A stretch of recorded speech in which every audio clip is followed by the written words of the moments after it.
Hi everyone, I'm here with another video again. This time I am going through how to make decals on the Ubermat.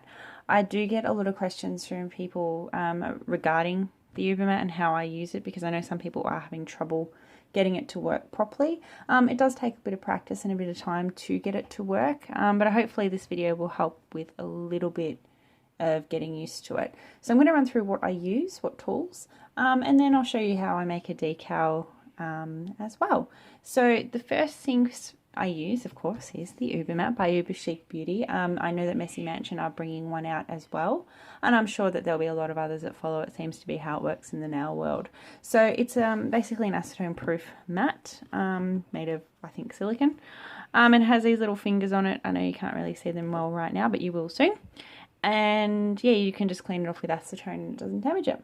The other product that I use, which is really important, is this one, Essence the Gel. So what this is used for is you put it down on your mat first to create the base for the decal. It's extremely flexible and it dries pretty quickly too. I've just found it works the best for decals, and I know that a lot of other ladies use it as well. Even though it says gel, it actually isn't. It's just a clear polish that works with the Essence gel system. It's the only Essence I've actually got. It's pretty cheap here in Australia. It's only about $3.50, I think, from Priceline. Overseas I know it is a lot cheaper, but this is what I use. I hoard this stuff. I buy like 4 bottles at a time whenever I see it, because I go through it so quickly. So that's the first part. The next really important tool that helps my decals work really well is this little guy here. This is a Messy Mansion medium soft stamping head. As you can see, pretty squishy. It's sticky but not too sticky. What I found with stickier stamping heads is when you stamp onto the mat, it lifts up the decal and it peels it off onto the stamper. That does sometimes happen with this, but it does come down to stamping pressure. So here goes back in his little hole there. Messy Mansion also have really great scraper. You can pretty much use any store gift card or old bank card or anything that you think might be a good tool to use. Mundo de Unis Black, MDU. I know that some people don't like this product because there's a lot of secrecy around what's in it, but you know what? I find it works really well for stamping, especially for a black. This is O2 Black, which is, yeah, best black that I have. Another thing I use, which is really great, is this tool here. It is called a pearl catch, and in America I know you can buy something similar from Sally's Beauty called a manicure saver. But you can get these on eBay for pretty cheap. I got this from a computer shop for, I think it was $10. Shop called J-Car, which is really handy. So all you do is you press the end and out comes a little claw. You pick up your cotton ball, and then when you're cleaning, you don't get nail polish remover all over you and ruin your manicure. Another great product is a lint roller. So this is good for cleaning your mat, so you can roll it on your mat and it picks up anything that's on there. It is also great for cleaning off stamping heads as well. So you can see here I've taken an image off and put it on there just to show you. Next in line of products I'm using today is a Jolie polish cleanup brush, a Pure Color 10 detail brush. As you can see, this is, if I can zoom in, focus, a really fine brush, and I use that for all my detail work and really fine decals as well.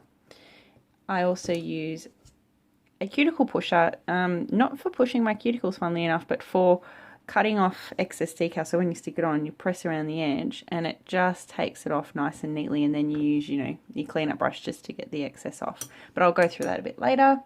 My favorite top coat of all time, HK Girl by Glisten & Glow. I love this stuff. I buy it in a big bottle and refill it because I go through so much of it. I get this from Femme in Australia. They are out of stock at the moment, but hopefully they'll have something back soon to use. Of course, the all important stamping plate. Today I'll be using Sissy and Sissy 06 and this particular image right there. I also of course need colours, so I've got a whole lot of picture polish shades here, which are really great for colouring in, and that's pretty much it. So let's get into it. Okay, so first up we're going to apply our Essence Clear to a finger. Now because the stamping plate is quite big, I'm actually going to go a little bit bigger than the little finger that's on here because yeah, it's just better that way. So you do that to all the fingers that you'd like to make for your manicure. I usually make a couple of extras just in case something doesn't quite work the way that I want it to. So once that's dry, I usually let it dry for about 5 to 7 minutes, because I find that if I let it dry much longer than that, it really does lift up onto the edge of onto the stamping head, and if I do it any less than that, it smears the image. So 5 to 7 minutes is about perfect, but again, just work out what's right for you. Okay, so it's been about 5 or so minutes, and now it's time to stamp our image on. So we're using this image here. I didn't want to do something too detailed because I'd be here for hours, and I don't want you guys to get bored with my YouTube videos. And I don't actually really know how to fully edit properly yet, so I'm still learning. I can make Instagram videos really well, but not YouTube. So let's see how we go. So we're going to use our, if I can get the right side, MDU Black as our polish. And we're just going to smoosh it on there. This bottle's nearly empty, so I don't know how it's going to go. I might have to get another bottle out. So you're going to cover the image as best you can. Then you get your scraper, you scrape, you get your stamper, and you pick up. Then you roll it like so. Really gently roll. Sorry that was a bit quick. What I'm finding is if I sort of take my time and do it, my stamping polish isn't coming off the stamper.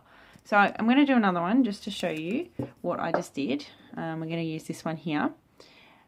But first of all, we need to clean our paint off. So I'm going to dip this guy in some acetone just to show you how this works. Ta-da! Nice and clean. There we go. All dry. So let's try this again. Cover our little picture in black. Scrape. Pick up the image. And then gently roll on. See? And it didn't come up. And now you can see this guy's all dirty. So that's what this lint roller is for. You got this. Clean. Whoops. Clean. Excuse the camera going in and out of focus. So I'm still learning how to use this phone. Okay. So that's that part done. So now we're going to let it sit there and dry probably for about 5 minutes so that I'm not smearing my polish everywhere. So we'll be back soon.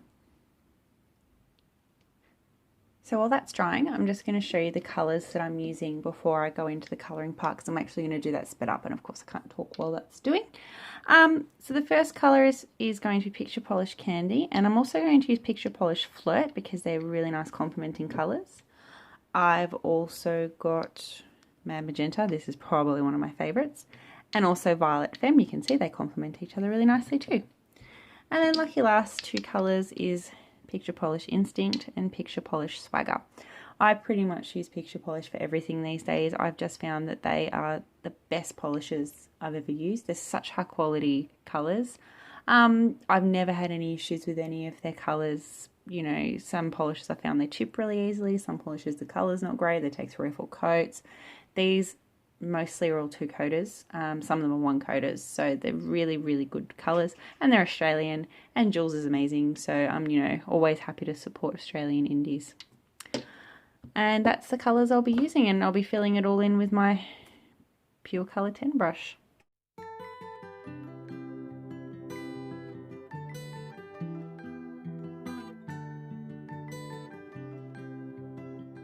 Okay, so we're up to the next step, which is putting on the decal. Now I've painted my nails in bright white from Picture Polish, and I've let them dry to a little bit tacky still, so not completely dry. It just gives something for the decal to stick to. Then we're going to use a orange stick to lightly peel a little decal off the mat. If it wants to not stick to the mat still. There we go. So just lightly, there it is. You can then flip it over and have a look at your design, which has come out quite nicely. So then to apply it, you can either use tweezers or your fingers. You just lightly place it on your nail. Actually, I'm going to turn that around because it's very close to what the other one was. With then you pop it on and press. And just smooth out any lumps that have come on as well. So it's pretty easy to do. Then we're going to take our cuticle pusher, this guy here, and we're just going to gently press around all the edges in a hope to cut off excess decal. You can use an acetone brush, you can use scissors if you've got small enough scissors. You can pre-cut the decals before you put them on, but this is just how I like to do it. I just find I get a nicer edge. And once that's off, you then just keep pressing to make sure it's smooth. Try to get any creases out, like that one. It may not come out, that's okay. And then I like to grab my file and just gently use it to take off the ends. Okay, once that's done, we're then going to get a little brush, dip it in some acetone, and use it just to clean up around all of your edges and to make it a nice smooth round cuticle line. I'm rushing this a little bit so it may not come out perfect. And there you have it. Nice and neat and well applied. So once all your decals are applied, like so, you can then apply your top coat, which is a Glisten and Glow HK Go. So just kind of going to whack it on there loosely, just float it lightly across because you don't want to smudge anything. It shouldn't smudge, but it might, so you just got to be careful. So then you want to also seal the free edge at the end, just to make sure that decal is not going to chip off. Sometimes they can come off, not come off, but they can chip off a bit easier than they would just a normal polish, just because of how they are applied. But if you seal them in properly, then they should be fine. So I've just done those two there. And that's pretty much it. So hopefully that's been a bit of help to you. And if you've got any questions, please jump on to Instagram at Sarah Jane Wern, or just pop some comments in them below and I will endeavour to answer them. Thanks for watching, guys.